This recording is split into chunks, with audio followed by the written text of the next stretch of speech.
Student of class 8, Assalamu alaikum. I am Miss Nighat, your SST teacher. I hope you have received second assignment in the month of December. Student, I have explained the chapter UN mean United Nation in my first video. Here I am again explaining United Nation briefly on page number 100. Student, you know it. After the Second World War, atom bomb was used for the first time in the war. Millions of people were killed, millions of seriously wounded, and millions were homeless. Millions suffered from poverty, hunger, and disease. 1939 and 1945 में ये second world war हुई थी, ठीक है। और you know it very well कि two big cities जो थी जापान की was destroyed, Hiroshima and Nagasaki, बिल्कुल एटम बम से जो थी वो तकरीबन ख़त्म हो चुके थे।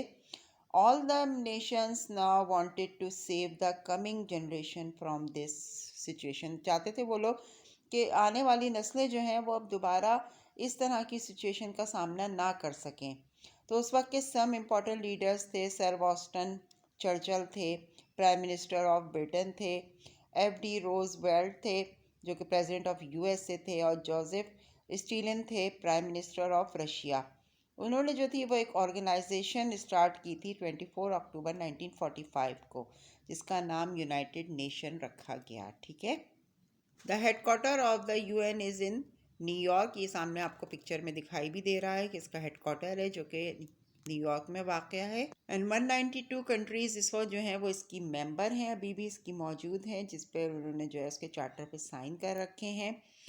2 आर नॉट मेंबर्स। ताइवान जो कि अपने पॉलिटिकल रीजंस की वजह से नहीं आ रहा है, और उसके अलावा एक वेटिकन सिटी है जो कि रिलीजियस बेसिस की वजह से जो है वो इनके मेंबर नहीं है। इसके अलावा तकरीबन तमाम कंट्रीज़ जो हैं वो इसकी मेंबर हैं।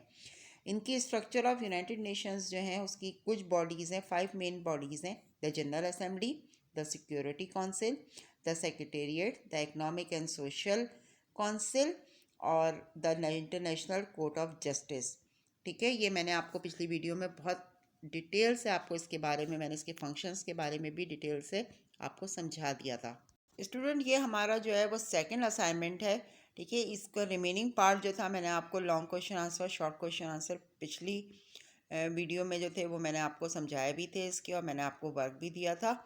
अब जो है इसका जो रिमेनिंग पार्ट रह गया था उसको मैंने लिखा है आपके लिए, फिल इन द ब्लैंक्स हैं, ठीक है। ऑन 24 अक्टूबर 1945 आपकी फिल इन द ब्लैंक्स में आएगा। On an organisation establish by the name of United Nation, 1945 में जो थी ऑर्गेनाइजेशन इस्टेब्लिश हुई थी, ठीक है। उसका the main and the most important organ of the UN is general assembly. General assembly इसकी मेन इम्पॉर्टेंट जो है वो ऑर्गन है।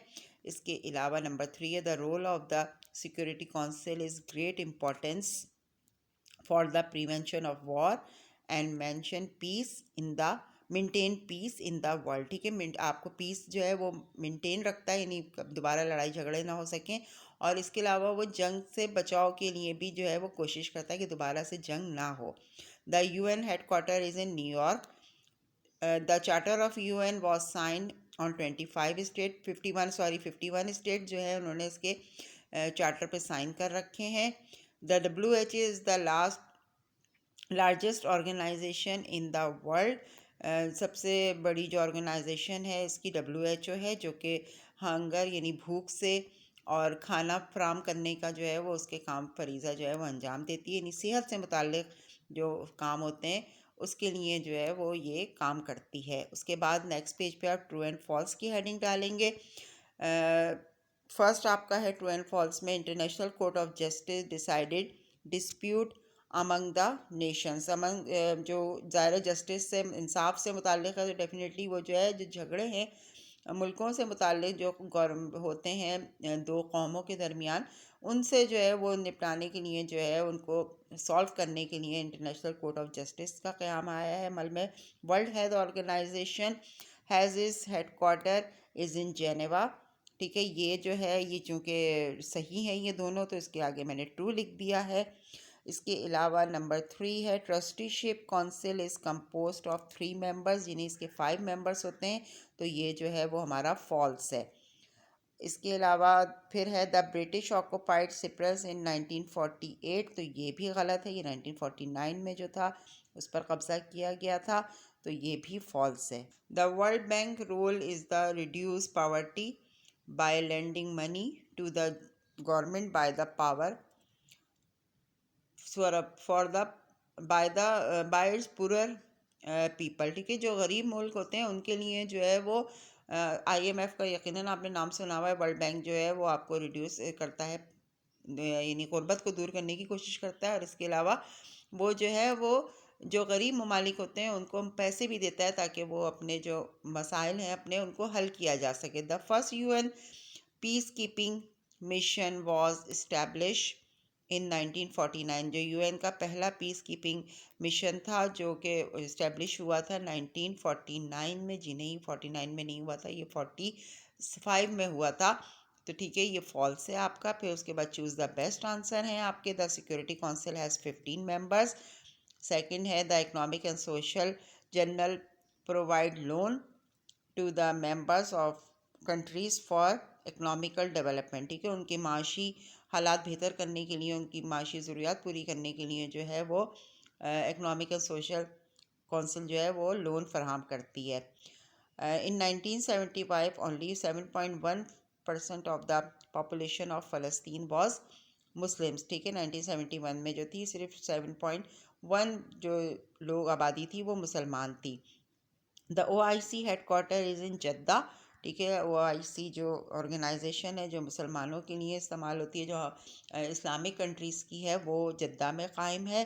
फिर आप उसके बाद फुल फॉर्म आपको यहाँ पर मैंने दिए हुए हैं, जो एब्रीवेशन है आपको ये पूरा कंप्लीट करना है। OIC organisation of Islamic cooperation, ILO international labour office जो कि मज़दूरों के काम के लिए है, दुनिया भर के जितने मज़दूर होते हैं उनके लिए काम करती है। IMF इंटरनेशनल मॉनेटरी फंड जो कि कर्ज़ा फराहम करने के लिए इस्तेमाल होती है। UNESCO United Nation educational scientific and culture organisation. RCD regional of cooperation for development. और लास्ट है IAEA international atomic energy agency, जो कि आपकी एटॉमिक से मुताल्लिक़ जितनी भी आपकी ज़रूरत होती है उसके मुताल्लिक़ ये काम करती है। ठीक है, यहाँ मैंने आपको ये सब कुछ पढ़ के भी बता दिया है और समझा भी दिया है उर्दू में। यकीनन आपको बहुत अच्छी तरह समझ में आ गया होगा। अपना ख्याल रखिएगा। अल्लाह हाफ़िज़।